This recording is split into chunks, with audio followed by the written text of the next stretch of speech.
Hindi ko na kaya eh. Nagpaliwanag na ako sa'yo ng ano. Eh, si Tandoy. Ihatid ka na lang ni Tandoy. Ha? Ihatid ka. Kaya mo ba yan? Oh, ino mo.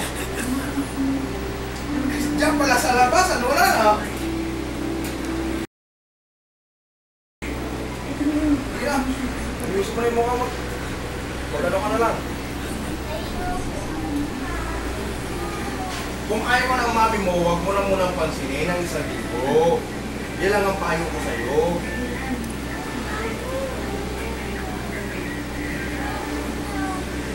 Huwag kang munang umalis.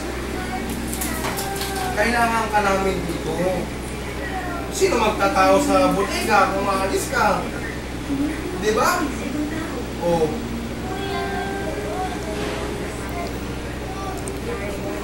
Eh, paano ka? Ikaw nga ang katulang ni kuya mo. Ikaw nga ang katulong doon sa bodega. Oh. Pwede mo na rin siya katulong doon. Sino makakatulong na kung aalis ka? Hindi, eh, nasa taas naman siya. Oh.